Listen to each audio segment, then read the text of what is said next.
Hello everyone, welcome to my channel. आज हम लोग बात करने वाले हैं forest management and wildlife protection के बारे में। वैसे तो ये टॉपिक हर बुक्स में 5-6 पेजेस का ही है, बहुत छोटा सा टॉपिक है।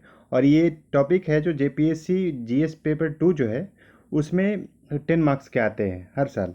तो इसमें क्या है कि ये टॉपिक छोटा है, कहीं भी आप किसी बुक से पढ़ सकते हैं। लेकिन इस टॉपिक के ऊपर वीडियो बनाने का पर्पस ये है कि इसका जो डाटा है ना, सारे बुक्स में बहुत वेरिएशंस देखने को मिले। जैसे कि कुछ बुक्स में है 2017 का डाटा है, कुछ में 2019 के है और कुछ में मिक्स है, 2017 और 19 दोनों मिक्स करके दिया हुआ है। और इवन झारखंड गवर्नमेंट का जो साइट है उसके ऊपर भी 2017 का डाटा है। इसलिए मैं सोचा कि इस पर एक प्रॉपर वीडियो बना दे जिससे कि लेटेस्ट डाटा आपके पास रहे एग्ज़ाम के पर्पज़ से, क्योंकि एग्ज़ाम में जो आएगा ना वो लेटेस्ट डाटा के अकॉर्डिंग ही क्वेश्चंस आएंगे। ठीक है, इसलिए मैंने सोचा ये वीडियो बनाने का पर्पज़। ठीक है, तो चलिए स्टार्ट करते हैं और आगे देखते हैं क्या क्या है इसमें। सबसे पहले जोग्राफिकल एरिया के बारे में। जोग्राफिकल एरिया की बात करें तो 79,714 स्क्वायर किलोमीटर है। ठीक है, अगर झारखंड का जोग्राफिकल एरिया बात करें तो इतना है। ठीक है, उसके बाद फॉरेस्ट कवर के ऊपर बात करें तो फॉरेस्ट कवर का मतलब वो है, मतलब सेटेलाइट से जो लिया गया है कि हाँ फॉरेस्ट कवर कितना है झारखंड में। ठीक है, तो उसके हिसाब से, डाटा के हिसाब से 23,611 स्क्वायर किलोमीटर है, जो कि 29.62% है झारखंड का। ठीक है, और इसमें फॉरेस्ट एरिया जो गवर्नमेंट डिक्लेयर की है कि मेरे पास जो फॉरेस्ट एरिया है वो कितना है, तो ये देखिए 23,605 स्क्वायर किलोमीटर है। देखिए वेरिएशंस देखने को मिल रहे हैं। क्यों? एक फॉरेस्ट कवर की बात है, एक फॉरेस्ट एरिया की, मतलब कि जो गवर्नमेंट के पास डाटा है उसके हिसाब से इतना किलोमीटर है, इतना स्क्वायर किलोमीटर। लेकिन अगर जो हम लोग सेटेलाइट से जो पाया गया वो ये डाटा है, वो कितना है 23,611। तो ये वेरिएशंस देखने को मिलेंगे बहुत सारे बुक्स में, तो आपको हो सकता है कन्फ्यूज़न हो, इस चीज़ पे ध्यान रखें। ठीक है, अगर फॉरेस्ट एरिया की बात करें झारखंड और इंडिया का, मतलब कि फॉरेस्ट एरिया झारखंड में कितना है इंडिया के कंपैरिजन में। ठीक है, जो टोटल फॉरेस्ट एरिया है इंडिया का उसके बात करें तो 3.4% है झारखंड का। ठीक है, रेशियो में। उसी तरह जोग्राफिकल एरिया में बात करें तो 2.42% है झारखंड का इंडिया के कंपैरिजन में। टोटल अगर जोग्राफिकल एरिया बात करें इंडिया का और इसमें कंपेयर करें झारखंड से, तो उसमें झारखंड का कंट्रीब्यूशन 2.42 है, लेकिन फॉरेस्ट में कंट्रीब्यूशन हमारा ज़्यादा है परसेंटेज वाइज। ठीक है, अब बात करते हैं आगे फॉरेस्ट कवरेज पर पर्सन। अगर बात करें तो कितना है फॉरेस्ट कवरेज पर पर्सन, 0.08 हेक्टेयर्स है। ठीक है, एक पर्सन के ऊपर। ठीक है, अगर बात करें कि एक पर्सन के ऊपर कितना पड़ रहा है। ठीक है, आगे बढ़ते हैं। फॉरेस्ट कवर की बात करें तो जो हमारे टोटल प्लांटेशन जो है झारखंड एरिया में, झारखंड में कितना है 29.62, अभी हम लोग देखा लास्ट पिछले स्लाइड्स में। उसके बाद बात करें तो इसमें कितना dense forest, extremely dense forest कितना है, मतलब कि अगर बात करें एक्सट्रीमली डेंस फॉरेस्ट कितना है 2603 स्क्वायर किलोमीटर है। ठीक है, कितना है ये 3.27%। जो टोटल जो हमारा है 29.62, उससे अगर उसको हम बोल रहे हैं उसमें कितना है 3.27% क्या है extremely dense forest. Extremely dense forest का मतलब क्या होता है? मतलब ये है ना कि जो फॉरेस्ट डेंसिटी है ना वो 70% से ऊपर हो। ठीक है, 70% से ऊपर हो तो ये एक्सट्रीमली डेंस। ठीक है, उसी तरह नॉर्मली अगर डेंस की बात करें तो 40 से 70% है तो नॉर्मली डेंस। और ओपन फॉरेस्ट की बात करें, ओपन फॉरेस्ट का कितना है, ओपन फॉरेस्ट 10 का, जो 10 से 40 तक के बीच में है। मतलब कि ये है कि फॉरेस्ट डेंसिटी जो होना चाहिए वो 10 से 40 के बीच में होना चाहिए इसके लिए, ओपन फॉरेस्ट के लिए। और यहाँ पे 40 से 70 होना चाहिए नॉर्मली डेंस फॉरेस्ट के लिए। और 70 से ऊपर जो होगा वो एक्सट्रीमली डेंस फॉरेस्ट के बारे में है।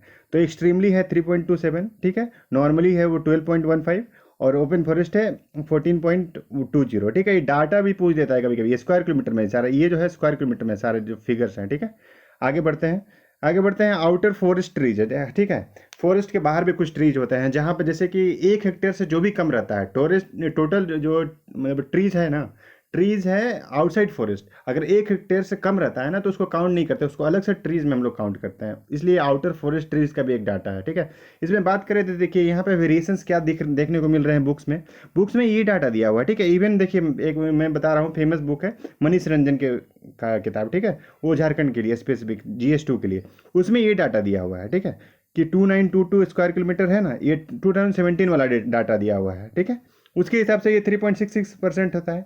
लेकिन अगर अभी बात करें फॉरेस्ट सर्वे ऑफ इंडिया जो है 2019 का डाटा, उसके हिसाब से उसमें दिखाया गया है कि डिक्रीज हुआ है, लगभग 265 स्क्वायर किलोमीटर से डिक्रीज हुआ है, जो कि 2019 का डाटा है। ये देखिए 2019 का डाटा, इसके हिसाब से क्या हो रहा है, ओवरऑल है ना हमारा फॉरेस्ट घट रहा है। जैसे कि अगर बात करें फॉरेस्ट कवर का तो बड़ा है 2.6, पहले 29.6 था, ठीक है, उसको बढ़ करके 29.62 हो गया है। लेकिन अभी क्या है, टोटल फॉरेस्ट और ट्री कवर दोनों मिला करके है ना, ये 32.95 हुआ है। इसका ये पहले ज़्यादा था, ठीक है, अभी कम गया है। ये अगर ओवरऑल बात करें तो ट्रीज का कवर अगर इंक्लूड करने के बाद, ठीक है। आगे चलते हैं, ये देखिए आपको डाटा में जो टेबल है, मैंने स्क्रीनशॉट ले लिया है ताकि आपको पता चले कि हाँ देखिए क्या वेरिएशन है इसमें। देखिए ट्रीज कवर अभी के हिसाब से ये है, ठीक है, 2657, ठीक है, जो कि डिक्री यहाँ पे क्लियरली लिखा हुआ है, tree cover of Jharkhand has decreased by 265 square kilometre as compared to the previous assessment report of, देखिए ISFR, ये रिपोर्ट है, ये 2017 का, ठीक है, फॉरेस्ट सर्वे ऑफ इंडिया का रिपोर्ट है, ठीक है। इसमें आप बात करें डेंस फॉरेस्ट, देखिए डेंस सबसे ज़्यादा डेंस फॉरेस्ट देखिए आपको दिखेगा यहाँ पे, थोड़ा इधर दिखेगा, मतलब आप देख लीजिए, थोड़ा लोकेलिटी पता होना चाहिए कि किधर किधर डेंस फॉरेस्ट है, आपको अंदाजा लगना चाहिए। तो मैप में आप देख सकते हैं वेरी डेंस पे जो है उसका है, ठीक है। उसके बाद देख लीजिएगा, थोड़ा वेरिएशंस आपको समझ में आना चाहिए कहाँ कहाँ ज़्यादा डेंस फॉरेस्ट है, बस ये नॉर्मली देखना है, ज़्यादा डिटेल में नहीं जाना है इसमें, ठीक है। आगे बढ़ते हैं टोटल फॉरेस्ट एरिया की बात करें। तो ये 3 तरह का होता है, डिस्ट्रीब्यूट किया हुआ जो टोटल फॉरेस्ट एरिया, एक रिजर्व फॉरेस्ट, ठीक है, एक प्रोटेक्टेड, रिजर्व, प्रोटेक्टेड और अनक्लासिफाइड, 3 तरह का फॉरेस्ट है। तो अगर रिजर्व का बात करें तो टोटल जो फॉरेस्ट है झारखंड में, उसका रिजर्व में कितना रेशियो है, ठीक है। तो सबसे पहले जानिए कि रिजर्व फॉरेस्ट होता क्या है। वो वैसा फॉरेस्ट जहाँ पे फुल्ली रिस्ट्रिक्शन है, जहाँ पे कोई वुड कटिंग नहीं होगा, कोई ग्रेजिंग नहीं है, कुछ अलाउड नहीं है, फुल रिस्ट्रिक्शन है जहाँ पे, ठीक है, फुल रिस्ट्रिक्शन है, वहाँ पे क्या है, उसको रिजर्व फॉरेस्ट बोलते हैं। ये कितना है, ये झारखंड का 4387 स्क्वायर किलोमीटर है, जो कि 18% के अराउंड है, ठीक है। दूसरा बात करें प्रोटेक्टेड फॉरेस्ट कितना है। प्रोटेक्टेड फॉरेस्ट देखिए ये इतना है, पर 19185 स्क्वायर किलोमीटर, ठीक है, लगभग 81%, सबसे ज़्यादा प्रोटेक्टेड फॉरेस्ट है। प्रोटेक्टेड फॉरेस्ट किसको बोलते हैं, वैसा फॉरेस्ट जहाँ पे लिमिटेड परमिशन रहे, जैसे कि जहाँ पे परमिशन ले करके आप यहाँ पे वुड कटिंग कर सकते हैं और ग्रेजिंग कर सकते हैं, ऐसा परमिट ले करके चलता है, वो है प्रोटेक्टेड फॉरेस्ट, ठीक है। एक अनक्लासिफाइड फॉरेस्ट जहाँ पे आप कुछ भी करिए कोई मतलब नहीं है, ठीक है, कोई आपको इंटरफेरेंस नहीं करेगा, ठीक है। और अब बात करें रिजर्व फॉरेस्ट का, सबसे ज़्यादा कहाँ पे है, अगर बात करें कि मैक्सिमम एरिया रिजर्व फॉरेस्ट का कहाँ पे है, वेस्ट सिंहभूम में। कभी कभी डायरेक्ट क्वेश्चन रहता है रिजर्व फॉरेस्ट का सबसे ज़्यादा कहाँ पे है, ठीक है। प्रोटेक्टेड फॉरेस्ट का बात करें सबसे ज़्यादा एरिया कहाँ पे है, ये हजारीबाग में है, ठीक है।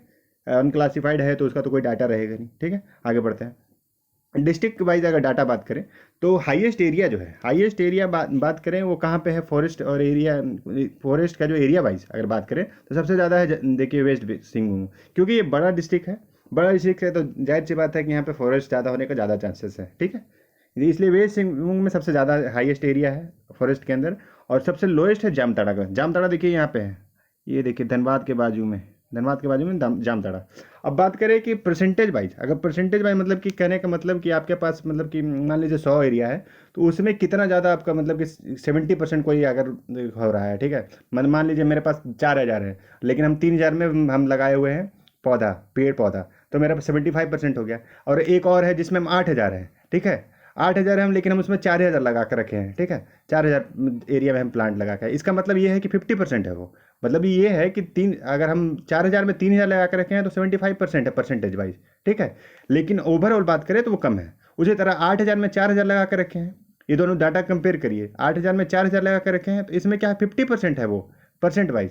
लेकिन ओवरऑल एरिया में बात करें तो 4000 तो ज़्यादा होता है 3000 से, इसलिए वो इस तरह का कॉन्सेप्ट चलता है, ठीक है। एरिया वाइज का मतलब कि है कि टोटल जितना है उसमें कितना एरिया, ठीक है, कितना एरिया मतलब कि कितना एरिया में फॉरेस्ट है, ये सिंपल सा बात है। सबसे ज़्यादा किसमें, वेस्ट सिंहभूम में, सबसे लोएस्ट जामताड़ा में, ठीक है। अब परसेंटेज वाइज बात करें तो लातेहार में सबसे ज़्यादा है, वही है कि मतलब कि थोड़ा सा एरिया है लेकिन ज़्यादा फॉरेस्ट लगा के रखे हैं, तो ये परसेंटेज वाइज ज़्यादा है। और लोएस्ट में बात करें तो जामताड़ा है। दोनों में देखिए लोएस्ट तो जामताड़ा में है, दोनों में, इसमें कोई प्रॉब्लम नहीं है। लेकिन हाईएस्ट में है क्या, एरिया तो है सिंहभूम में ज़्यादा, ठीक है। लेकिन अगर परसेंट वाइज बात करें तो रेशियो को बात करें, एरिया जितना है उस डिस्ट्रिक्ट में और उसमें कितना एरिया जंगल का है, तो लातेहार ज़्यादा का है, ठीक है, ये चीज़ ध्यान रखना है। और बात करें मैपिंग के बारे में, मैपिंग का मतलब ये है कि वेस्ट सिंहभूम है ना, ये सबसे बड़ा है, ठीक है, सबसे बड़ा है ये पूरे झारखंड में डिस्ट्रिक्ट वाइज सबसे बड़ा वेस्ट सिंहभूम है। और स्मॉलेस्ट सबसे ज़्यादा कौन सा है? रामगढ़। ये देखिए छोटा सा एकदम रामगढ़ है यहाँ पे। तो एरिया वाइज अगर बात करें कि डिस्ट्रिक्ट में मतलब कि कितना एरिया वाला है वो डिस्ट्रिक्ट, मतलब बड़ा छोटा की बात कर रहे हैं एरिया वाइज, तो एरिया वाइज है वेस्ट सिंहभूम और स्मॉलेस्ट है रामगढ़। ठीक है, ये एक चीज़ देखिए इसमें, और ऊपर में फॉरेस्ट एरिया, इसमें कंफ्यूज नहीं करना, उसमें फॉरेस्ट एरिया का बात हो रहा है। इसमें क्या हो रहा है? ओवरऑल एरिया, मतलब सब कुछ जितना भी है, ज़मीन, खाली ज़मीन, बैरन लैंड, सब कुछ, मतलब ओपन फील्ड, सब कुछ जोड़ करके। ठीक है, मैप वाला में ये है, सिर्फ इसमें फॉरेस्ट का है। ठीक है, कंफ्यूज नहीं करिएगा। आगे बढ़ते हैं। इसमें बात करें तो देखिए एक 3 तरह का फॉरेस्ट है झारखंड में पाया जाता है। ठीक है, जो कि डिक्लेयर्ड है 3 तरह का। एक dry autumn forest, dry tropical forest और ह्यूमिड ट्रॉपिकल फॉरेस्ट। ठीक है, ये 3 तरह का। अब इसके बारे में बात करने से पहले आपको बता दें, जो टोटल कार्बन का स्टॉक है ना फॉरेस्ट का, वो कितना है झारखंड में। ठीक है, अगर बात करें तो ये है 178 मिलियन टन से। ठीक है, लेकिन इसके बारे में ज़्यादा नहीं डिटेल में जाना है, आपको थोड़ा सा आइडिया रहना चाहिए कि 2.5% है ना टोटल फॉरेस्ट एरिया कंट्री का, वो यहाँ पे है। ठीक है, ये टोटल फॉरेस्ट जो स्टॉक है फॉरेस्ट ये कंट्री का, वो झारखंड में है। कितना, मतलब कि अगर जो भी कार्बन सीओ का, अगर हम लोग मान लीजिए कि हम लोग कैप्चर कर रहा है फॉरेस्ट सीओ को, तो उसमें कितना परसेंट झारखंड का योगदान है? 2.50%। ठीक है, ये टोटल फॉरेस्ट एरिया का कंट्री के हिसाब से कंपेयर कर रहे हैं।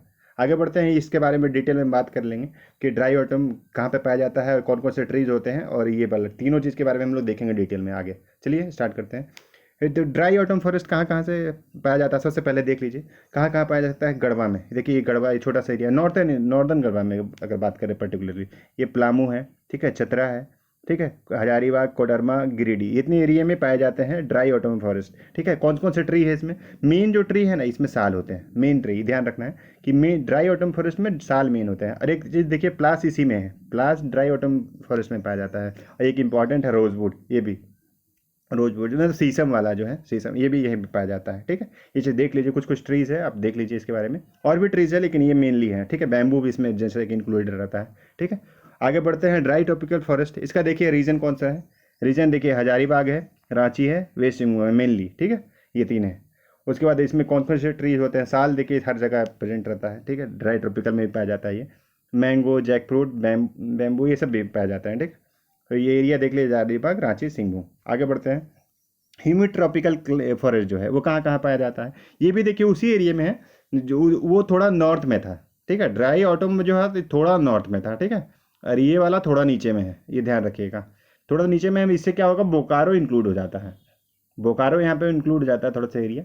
ठीक है, आगे बात करते हैं कौन कौन सा ट्री है इसमें। वही है महुआ, कुसुम, एक देखिए ये इंपॉर्टेंट है, सेमल। ठीक है, देख लीजिए, एक याद रहेगा नहीं रहेगा उतना ये ज़्यादा इंपॉर्टेंट नहीं है, मतलब कि है ये ट्री के बारे में काफ़ी चर्चे में रहता है ये। ठीक है, ये ह्यूमिड ट्रॉपिकल फॉरेस्ट का है। आगे बढ़ते हैं। आगे बढ़ते हैं, देखिए माइनर एक फॉरेस्ट प्रोड्यूस होता है। ठीक है, उसमें एक लैक होता है। लैक क्या है? लैक है कि ये होता है, मतलब कि ग्लू टाइप का एक होता है। ठीक है, ये ग्लू टाइप का पेड़ में चिपक जाता है, उस टाइप का, ये एज ए ग्लू उस टाइप का स्टिकी सब्सटेंस होता है। इसको प्रोड्यूस में ये बात करें तो ये 50% जो प्रोडक्शन होता है ना इंडिया का, टोटल इंडिया का प्रोडक्शन वो झारखंड में होता है। सोच लीजिए, ये पेड़ पौधा में छोटा छोटा इंसेक्ट टाइप का होता है। ठीक है, इंसेक्ट होता है जो चिपका हुआ रहता है पेड़ से, वो बहुत स्टिकी होता है, इसलिए बहुत जगह इसका यूज़ होता है। ठीक है, ये कुसुम पेड़, पीपल में, बनियान में, ये सब में चिपका हुआ रहता है। ठीक है, अगर बात करें तो खुंटी जो है, खुंटी जो डिस्ट्रिक्ट है, सबसे ज़्यादा प्रोडक्शन होता है इसका, लैक का। जो लैक का अगर पूछा जाए कि कहाँ सबसे ज़्यादा प्रोडक्शन होता है, तो प्रोडक्शन होता है सबसे ज़्यादा खुंती में। आगे बढ़ते हैं। आगे बढ़ते हैं, तसार जो है, मलबरी सिल्क के बारे में बात कर रहे हैं। सिल्क के बारे में बात कर रहे हैं तो ये झारखंड का जो है 80% जो है ना, झारखंड में 80% जो प्रोडक्शन होता है सिल्क का, ये जो तसार जो सिल्क है उसका यहाँ पे झारखंड में होता है। ठीक है, और टसार रिसर्च सेंटर भी है कहाँ पे? नगरी रांची में। ठीक है, इंपॉर्टेंट है, देख लीजिएगा। उसके बाद सेंट्रल सिल्क बोर्ड है, दो तो बैठाया हुआ है झारखंड में, एक है चक्रधरपुर और दूसरा है दुमका में। ठीक है, दो सेंट्रल सिल्क बोर्ड। एक बात करें झारक्राफ्ट कब इस्टेब्लिश हुआ था, कभी कभी सिंपल सा क्वेश्चन पूछ देता है ऐसा कि झारक्राफ्ट कब इस्टेब्लिश हुआ था? 2006 में। ठीक है, आगे बढ़ते हैं। फॉरेस्ट मैनेजमेंट की बात करें तो सबसे पहला जो अटेम्प्ट लिया गया था ना कि फॉरेस्ट मैनेज करना चाहिए, ज़रूरी है, वो जेएफ हैबिट के बारे में। ठीक है, जेएफ हैबिट ने किया था 1882-85 के अराउंड में, उस टाइम में। ठीक है, बंगाल गवर्नमेंट ने उसके बाद क्या हुआ, फॉरेस्ट मैनेजमेंट के ऊपर एक कमेटी बैठाया। ठीक है, 1909 में, कि फॉरेस्ट मैनेजमेंट का जरूरी है। उसके बाद ऐसे चलता रहा। उसके बाद फिर बेटर मैनेजमेंट के लिए क्या किया, डिवीजन में डिवाइड किया गया है इसको, ठीक है। आगे गवर्नमेंट ने डिवाइड किया गया, 31 रीजनल डिवीजन होंगे, 10 सोशल फॉरेस्ट्री डिवीजन होंगे और 4 वर्ल्ड फूड प्रोग्राम डिवीजन होंगे, ठीक है। 3 तरह का डिवीजन बनाया है कि कंजर्वेशन अच्छे से हो सके, ठीक है, फॉरेस्ट का मैनेज अच्छे से कर सके, इसलिए ये बनाया गया, ठीक है, डिवीजन में डिवाइड किया गया, ठीक है। आगे बढ़ते हैं। इसके बाद हम कुछ फैक्ट देख लीजिए फॉरेस्ट के बारे में कि एक 10th 5 ईयर प्लान आया था ना, उसमें एफोरेस्टेशन का टारगेट रखा गया था, 3424 स्क्वायर किलोमीटर ऑफ एरिया, ठीक है, झारखंड का इतना एरिया में एफोरेस्टेशन करना है। उसके बाद अगर बात करें कि पहला फॉरेस्ट पॉलिसी कब आया था इंडिपेंडेंट इंडिया का, देखिए पहले से चलता आ रहा था, लेकिन इंडिपेंडेंट इंडिया में कब आया था, 1952 में, ठीक है। उसके बाद करें नेशनल फॉरेस्ट पॉलिसी भी आया 1988 में, ठीक है। इसमें क्या हुआ था कि 33.33% है ना, किसी भी स्टेट लैंड एरिया है उसको फॉरेस्ट के अंदर में, फॉरेस्ट कवर के अंदर में लाना है, जो कि अभी हमारा कितना है 29.62 हमारा पहुंच गया है, ठीक है, 29.62 पहुंच गया है। इसको लाना है कितना 33.3%, हमारा जो टारगेट है अभी तक अचीव नहीं हुआ, धीरे धीरे बढ़ रहे हैं, सारे लोग बढ़ रहे हैं, स्टेट में बढ़ रहे हैं। जैसे ओवरऑल इंडिया का बात करें तो अराउंड 24% के अराउंड अभी वो है, एग्जैक्ट डाटा मेरे को याद नहीं है, 24% के आसपास है वो, ठीक है। इसके जैसे नेशनल फॉरेस्ट पॉलिसी आया ना, इसको देखते देखते झारखंड ने भी एक पॉलिसी लगाया था, इसको इसी समय लाया था झारखंड ने भी देख करके, ठीक है। आगे बढ़ते हैं तो वाइल्ड लाइफ के बारे में बात करते हैं। वाइल्ड लाइफ कंजर्वेशन के बारे में क्या है इसमें, वाइल्ड लाइफ कंजर्वेशन जो वाइल्ड लाइफ प्रोटेक्शन एक्ट है, ये देखिए 1972 में आया था। इसमें जो भी इंडेंजर्ड स्पीसीज थे उसको बचाने के लिए कुछ क्लासिफिकेशन कर दिए थे कि कैसे बचाएं, कौन से ज़्यादा, किसको ज़्यादा ध्यान दें, किस पे ज़्यादा रिस्ट्रिक्शन लगाएं, ये सब सोच करके ये बनाया गया था, ठीक। इसमें कुछ कुछ पार्ट्स बांटे हुए हैं, ठीक है, शेड्यूल बांटे हुए हैं, 6 शेड्यूल बांट दिया गया है कि इसमें कुछ ज़्यादा, इसमें पेनल्टी लगेगा आपको, अगर इस ज़्यादा इंडेंजर है तो उसमें ज़्यादा पेनल्टी लगेगा, आपको फाइन लगेगा ज़्यादा, इस तरह का कुछ बात कर लिया था। उसके बाद national board for wild life, इसमें क्या हुआ, इसका चेयरमैन देखिए प्राइम मिनिस्टर होते हैं इसके चेयरमैन, इसके चेयरमैन ना प्रेसिडेंट होते हैं, ना वाइस प्रेसिडेंट होते हैं, ना ही इन्वायरमेंट मिनिस्ट्री होते हैं, ठीक है। इसमें कौन होते हैं, इसमें प्राइम मिनिस्टर होते हैं। National board for wild life, ये लोग डिसाइड करते हैं कि कैसे कैसे कंजर्व करने के लिए क्या क्या इंपॉर्टेंट है, नहीं है, मतलब ये एपेक्स बॉडी है, ये हाईएस्ट बॉडी है, ये जो डिसाइड करेंगे वही चलेगा। ये लोग बोलेंगे कि हाँ ये कोई एरिया को बढ़ाना है घटाना है, इसके बारे में अगर बात होगी तो इससे राय लिया जाएगा, ठीक है। सबसे पहले आगे बढ़ते हैं। इसमें देखिए कुछ फैक्ट्स हैं जो इंपॉर्टेंट हो या पता होना चाहिए। जैसे पहला एलिफेंट कंजर्वेशन सेंटर है ना, गवर्नमेंट ऑफ इंडिया का, झारखंड का नहीं, गवर्नमेंट ऑफ इंडिया का, वो कहाँ बैठाया गया, ईस्ट सिंहभूम में, ठीक है। देखिए गवर्नमेंट ऑफ इंडिया ने बैठाया लेकिन ईस्ट सिंहभूम में बैठाया, ठीक है। पहला फॉसिल पार्क है ये कहाँ पे, राजमहल जो फॉसिल पार्क है कहाँ पे, साहिबगंज में। साहिबगंज में किसके द्वारा किया गया है, नेचर क्लब, ठीक है। ज़्यादा वो ये इंपॉर्टेंट नहीं है कि किसने किया, ये इंपॉर्टेंट है कि कहाँ पे है, ठीक है। फर्स्ट फॉसिल पार्क झारखंड का अगर बात करें तो साहिबगंज में है, ठीक है। और झारखंड में एक ही है नेशनल पार्क, ठीक है, सिर्फ एक नेशनल पार्क है, बेटला नेशनल पार्क, ठीक है, वो लातेहार में है, ठीक है, वो 1984 में हुआ था, उसको एस्टेब्लिश किया गया था। आगे बढ़ते हैं आप देखिए डिटेल में थोड़ा देख लीजिए कि कौन कौन सा है टोटल जो वाइल्ड लाइफ प्रोटेक्शन एरिया है झारखंड में, ये 13 ही है टोटल। तो 13 याद करना आसान है, इसलिए आप देख लीजिएगा एक बार। जैसे कि बेटला का लातेहार में है पहला नंबर, दूसरा वाला है हजारीबाग वाला, सिंपल नाम से। डालमा वाइल्ड लाइफ सेंचुरी देखिए, ये जो है ना, ये एलिफेंट के लिए है, ठीक है, ये एलिफेंट के लिए है, मेनली एलिफेंट के लिए है। ये कहाँ पे है, ईस्ट सिंहभूम में, ठीक है। उसी तरह लावलोंग वाइल्ड लाइफ सेंचुरी है, ये चतरा में, ठीक है। पारसनाथ गिरिडीह में है, सिंपल सा। राजमहल वो साहिबगंज में है। ये उधावा लेक बर्ड सेंचुरी है साहिबगंज में, ठीक है। आपको मेन चीज़ एक चीज़ ध्यान रखना है क्या, कि ये देखिए सबसे बड़ा कौन सा है, सबसे बड़ा जो है प्लामू है, ठीक है, सबसे बड़ा प्लामू है, ध्यान रखना थोड़ा, लातेहार में, ठीक है। ये प्लामू वाइल्ड लाइफ सेंचुरी है, ठीक है। एक चीज़ एक बार देख लीजिएगा कि यहाँ पे लातेहार लिखा हुआ है, प्लामू वाइल्ड लाइफ सेंचुरी नाम है लेकिन ये लातेहार में है, थोड़ा एक बार क्रॉस चेक कर लीजिएगा, ठीक है। मैंने ध्यान नहीं दिया, अभी देखा है, ठीक है। उसके आगे बात करें तो ये सबसे छोटा कौन सा है, सबसे छोटा है उधावा लेक बर्ड सेंचुरी जो है साहिबगंज में, ये सबसे छोटा एरिया में है। एरिया के वाइज बात कर रहे हैं, देखिए यहाँ पे एरिया वाइज बड़ा छोटा का बात कर रहे हैं, ठीक है। आगे बढ़ते हैं बायोलॉजिकल पार्क, ठीक है। कोई इसके अलावा जो वाइल्ड लाइफ सेंचुरी है उसके अलावा कुछ कुछ बायोलॉजिकल पार्क हैं जो इंपॉर्टेंट है, सिर्फ आपको प्लेस पता होना चाहिए कि कौन सा नाम है, क्या प्लेस है, ठीक है। तो बिरसा भगवान जो बायोलॉजिकल पार्क है ये ओमांझी रांची में है, ठीक है। यहीं से ट्रॉपिक ऑफ कैंसर भी पार होती है ओमांझी से, इसलिए काफ़ी चर्चे में रहता है, ठीक है। तो उसके बाद फिर बात करें क्रोकोडाइल ब्रीडिंग सेंटर है, ठीक है, रांची में क्रोकोडाइल ब्रीडिंग सेंटर, ये रूका में है, ठीक है। तीसरा बात करें कि बिरसा डियर पार्क है, कहाँ पे है, कालामती फॉरेस्ट में खुंती में, ठीक है। ये सिर्फ आपको जगह पता होना चाहिए कि कहाँ पे है, ठीक है, नाम और जगह, दो ही चीज़। जवाहरलाल नेहरू बायोलॉजिकल पार्क बोकारो में है, ठीक है। आगे बढ़ रहे, कुछ और फैक्ट्स देख लीजिए जो इंपॉर्टेंट है। टाइगर प्रोजेक्ट 1973 का है, ठीक है। ये ईयर पूछ लेता है डायरेक्ट, ठीक है, ईयर कब है।